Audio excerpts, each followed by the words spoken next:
maka saya merasakan wajib bagi saya menyatakan pendirian saya bahawa saya amat terkilan dan amat tidak bersetuju dengan langkah sedemikian.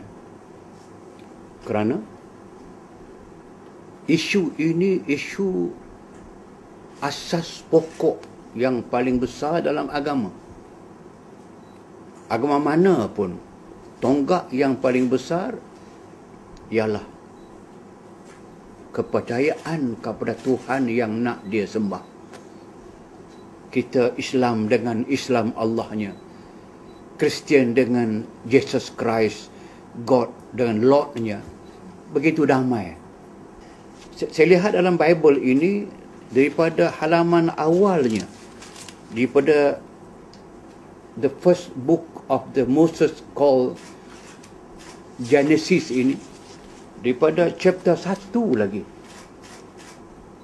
saya lihat daripada baris pertama lagi dikatakan, in the beginning God created the heaven and the earth. Daripada ayat pertama juga ada perkataan God. Tiap-tiap satu ayat di bawah ini kesemuanya penuh dengan God, God, God, God. Saya bilang tengok di halaman muka ini saja ada tidak kurang daripada 31 kali perkataan God. Saya buka halaman 2, halaman 3 penuh dengan perkataan-perkataan Lord. Seterusnya perkataan Jesus. Sampailah sepanjang Bible ini saya tidak bertemu perkataan Allah. Itulah yang paling kita faham, yang mereka faham. Sedangkan kalau saya pegang Al-Quran yang menjadi pegangan kita pula, ada mula daripada mula pertama sekali pun anda berjumpa dengan Bismillahirrahmanirrahim, dengan nama Allah Tuhan yang Maha Pengasih, Maha Penyayang. Dalam surah yang pertama, surah Al-Baqarah, ada 286 ayat. Tuan-tuan boleh bilang dan saya boleh bilang, dalam surah pertama sahaja ada 286 ayat ini, terdapat padanya 279 kali perkataan Allah itu appear, wujud dan lahir dan dibaca. Seolah-olahnya tiap-tiap satu ayat itu ada Allah. Lagi daripada 286 ayat ada 279 yang ada Allah padanya. Dan malah yang unik dalam Quran ini, satu surah nama surah Al-Mujadilah hanya ada 22 ayat. Tetapi sebutan Allah dalam seluruh surah ini ada sebanyak 34 kali perkataan Allah disebut. Ayat yang pertama ada 3 kali sebutan Allah. Ayat terakhir 22 ada sebanyak 4 kali sebutan Allah.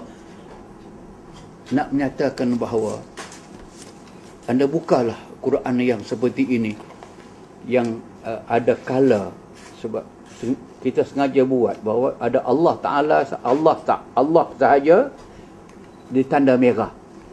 Anda buka dengan mata yang tidak payah memilih dan sebagainya, tidak akan wujud satu halaman pun yang tidak ada merah dalamnya.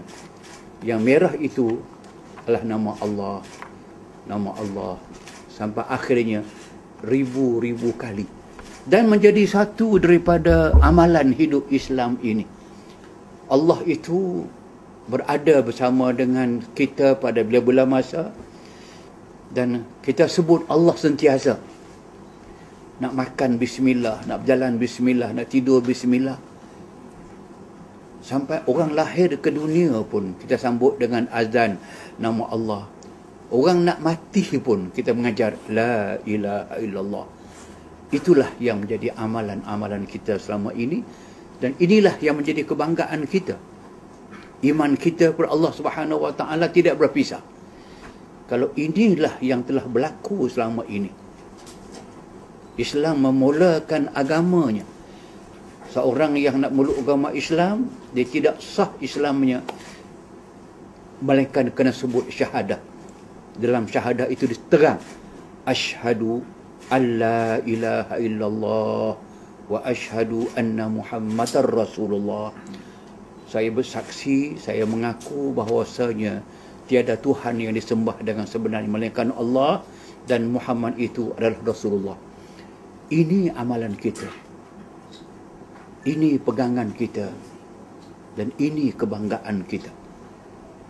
Dia tanda aras, benchmark, kriteria yang paling utama dalam Islam. Allah ini bukan Allah yang dipahami sebagai Allah yang ada anak, Allah yang ada sekutu. Tapi Allah yang kita fahami ini tertera kriterianya, sifat asasinya dalam satu surah, nama dia Suratul Ikhlas, surah yang nombor 112, surah yang kita baca selalu, Qul huwallahu ahad, Allahus samad, lam yalid wa lam yulad wa lam yakul lahu kufuwan ahad. Katakanlah wahai Muhammad, katakanlah wahai umat Islam kepada siapa sahaja, huwallah, dia Allah yang ahad, yang esa. Allah Islam kriterianya, benchmarknya, Allah yang maha esa, Allah yang tunggal. Diperjelaskan, Allahus samad, Allah ini Allah yang kesemua makhluk beriman dan meminta tolong daripadanya. Tidak boleh minta tolong selain daripada Allah Ta'ala. Lam yalid, Allah tidak ada anak. Allah dalam Islam, Allah yang tidak ada anak. Walam yulad, Allah tidak ada bapa, tak diperanakkan.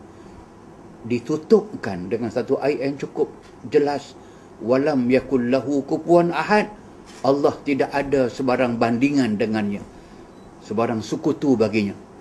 Dan diperjelaskan dengan satu ayat, laisa kamislihi syai', tidak ada satu pun yang boleh dibandingkan, disamakan, dianalogikan dengan Allah Subhanahu wa taala. Laisa kamitslihi syai', tidak ada satu bandingan pun. Allah Taala ini yang kita sembah. Kalau ini Allah, tiba-tiba nak dibenarkan kepada orang bukan Islam, khasnya orang Kristian, menggunakan Allah ini dalam, pada mulanya dalam penerbitan mereka. Bila ini berlulus, maka mungkin Allah Ta'ala ini memang tidak jauh pada saya, akan diletakkan dalam gereja-gereja Kristian. Yang kedua, mungkin atasnya Allah, bawahnya tergantung gambar Isa yang disalib. Atau di atas badan Isa sendiri sebagai anak Tuhan, the sons of God. Atau diletakkan di atas kayu salib itu Allah. Atau Allah dalam salib digantungkan pada Allah. Pada waktu ini amat tercemar nama Allah Subhanahu wa taala yang Allah Taala sebut dalam Islam secara jelas, yang dikatakan mattakhadallahu min walad wa ma kana ma'ahu min ilah idzan la dhahaba kullu ilahin bima khalaq wa la ala ba'dhum ala ba'. Subhanallahi amma yasifun. Allah tidak mengambil mana-mana makhluk sebagai anak dia. Allah menafikan dia ada anak, dia tidak mengambilkan sebagai anak. Allah menafikan wa ma kana ma'ahu min ilah, tidak ada sebarang Tuhan bersama Allah. Kalau ada Tuhan bersama Allah, Allah dua atau tiga, tu izan la dhahaba kullu ilahi ma khalaq, tiap-tiap satu Tuhan ini akan melakukan apa yang dia nak. Pasti dia akan la'ala ba'duhum, dia akan cuba mengatasi lagi satu. So Allah lawan Allah, Tuhan lawan Tuhan. La'ala ba'duhum, mereka akan cuba meninggikan satu sama lain, tunjuk kehebatan masing-masing. Kalau itu berlaku nanti, apa jadi alam ini?